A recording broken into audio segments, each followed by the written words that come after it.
Okay, this morning I'm going to have a look at the chart for the brand new Iran war entitled Epic Fury.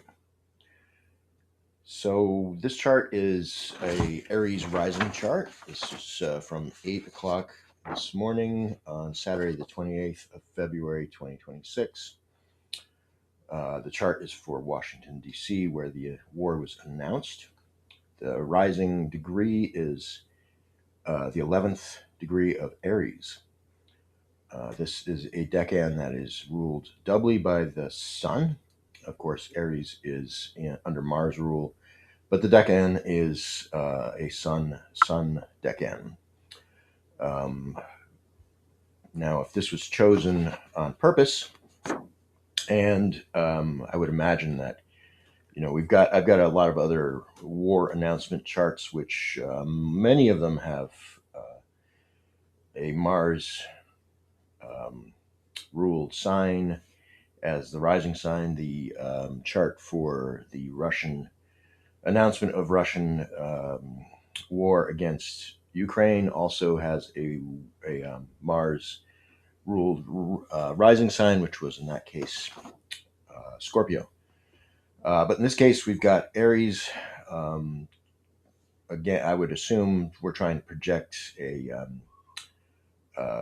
leadership and clarity and the sense that this is also something that's completely necessary. That's the by doing this, we're providing leadership. However, we get, of course, the newly entered planets into Aries, which are Neptune and Saturn, both in the second degree of Aries. This clouds the waters significantly, gives us a sense that this is perhaps some kind of deception. And of course, we would be um, foolish to think that there is not some degree of deception going on whenever war is announced. Somebody is intending to be deceived about something. This is can be perceived as a um, undermining of a structure because, say, when we have Saturn with Neptune together, if we're going to purposefully make a chart with these two archetypes in the same place, we would be undercutting a traditional way of life, a traditional way of thinking. We're trying to we use Neptune to undermine Saturn, to undercut whatever structures and beliefs and traditions Saturn is upholding. So this would be a purposeful attempt to destabilize a way of thinking, a structure, which, of course, in this case would be the Islamic regime in Iran. So, the ruler of the ascendant in this chart, which is interesting, we've got Mars in the whole sign 11th house in the 29th degree of Aquarius, which is this particular degree of Aquarius has been coming up fairly often, and certainly for me in the recent past. This is the same degree where the last lunation happened. The sun and the moon conjoined at this degree of Aquarius. So this is our syzygy point for this chart. This was the last meeting of the royal couple, and now we have Mars there. And let's talk a little bit about the decan. This is the decan ruled by Moon and Venus. This is Aquarius, so it is ruled by Saturn. Now, Mars in Aquarius is not particularly powerful. but it's got a sense. Whenever you put Mars into a air sign, there's a sense of possibly hot-headedness, impetuousness, um, and again, Mars not being very powerful. It's not a uh, it's not where I would put Mars necessarily if I wanted the most um, extraordinary Mars power to be fueling something. But it is Mars in a square with Uranus in the last degrees of Taurus, right on Algol. So while this would indicate to a lot of people that this is technology, um, that Mars squaring Uranus is, in fact, a very volatile combination. That's very true. And Algol sort of brings in this primordial feminine influence. Algol is one of the most negative stars in the sky. It kind of invokes this Medusan turning to stone. Um, and Uranus itself, while a lot of people kind of go to this place where they just invoke technology and things that are unique outside of the mainstream and sort of uh, Aquarian in that sense of being like uh, very individualistic and not caring what people think. That's definitely true. I think the original archetype that we're dealing with is, excuse me, a sky god that has been castrated. So there's a disembodied, non corporeal, like disconnected sense to Uranus.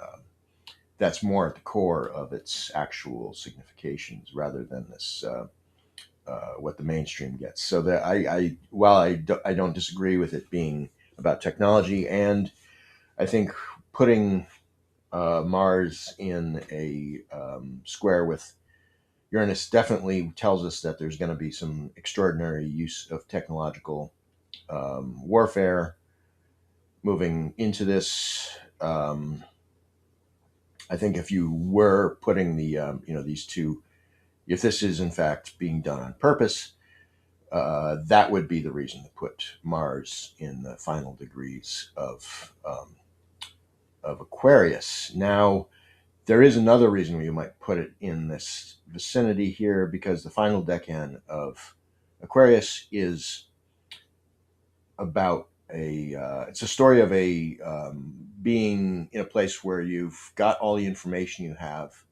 and you need to make a decision. The symbol of this decan is the Gordian knot.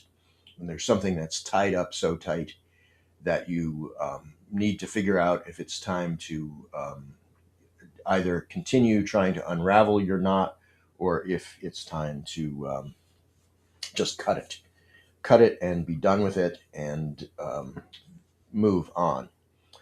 The last decan of Aquarius is a very like indecisive place, and when you put Mars and with an aspect to Uranus on Algol here, like putting an end to something that has been a very long-standing quandary. Um, Mars is a cutting aspect to it, cutting. So if you want to cut a Gordian knot, you would do that when you have Mars in this place, finally making a decision and moving things forward. So the other aspect in this chart that's of interest is we have Pluto in the fourth degree of Uranus, excuse me, of Aquarius. Sorry, I misspoke there, the fifth degree, sorry, of Aquarius, and it's in opposition to the moon, which is in the third degree of Leo. Now, the moon in Leo gives you a very individuating, hot, inflammatory moon. It is in the fifth house, the moon is. So, this is the place of children, of one's greater work in life, one's projects, one's creativity. It's also where sexuality shows up. So this is a chart for an event. So we're going to push this towards like some sort of greater work. Pluto and the moon. Pluto's tough on the moon. It's very restrictive, subterranean. It's hiding a lot of things. It's about the workings of power that you don't see. And the moon doesn't really like to be under, in this Plutonian place. This is, if we think about the Artemis and Hades, with Pluto or Hades taking Persephone underground into a, underworld. The moon is searching for her daughter and is, under this in that place of longing for bringing Persephone out of the out of the underworld. So that's the first decan of Leo is ruled by Saturn and by the Sun. This is where we would shine. We try and pass this test. It's a place where the whole world is looking, and we need to prove our worth here, to be under the scrutinizing eye of Saturn, and we can anticipate getting a ton of criticism for this. This is, if you want to keep things hidden, you probably wouldn't put your moon into Leo. So it's bold, it's taking action, trying to meet some kind of test. So we have Jupiter in the fourth house, which is Cancer, pretty damn close to Sirius. Sirius is the brightest star in the sky. This is where we aspire to greatness. This is the star of the goddess, and the goddess was once considered the ancient people, as they observed the Sirius, they would they wanted it to basically not be a precessing star, and it wasn't for a very long time, until things moved a little bit, and then Sirius started to actually move in the sky. And around the time of the beginning of the age of Pisces, there was sort of an acknowledgement that the the great goddess Isis had died, in terms of she'd moved. She was not permanently in the same place. So it was the part of the beginning of this new era of Pisces was this death of the goddess. So this is it's a dog star, but it has this sense of bringing great prosperity and otherworldliness. And Jupiter here is exalted. It's in retrograde, which doesn't matter too much. But Jupiter in the fourth house in Cancer is a good placement if you want to try and protect your house. You remain productive and abundant in your home, while you've got your war chart starting in Aries. So it's a good placement for Jupiter to maintain a strong presence at home. And that's pretty much what I would say about this chart. We have also the midheaven is in Capricorn and the sixth degree, um, and that would be a place where we establish our rules and our sense of established order. That I would say is something I would, placing the midheaven there is not surprising, and it's what one might want. So that's pretty much what I have to say about this chart for now. Oh, and well, we can also say the sun is in the 10th degree of Pisces. Just to say, there's any number of, I've looked at the charts for the beginning of the Russian invasion of Ukraine. That began about when the sun's like the fourth degree of Pisces.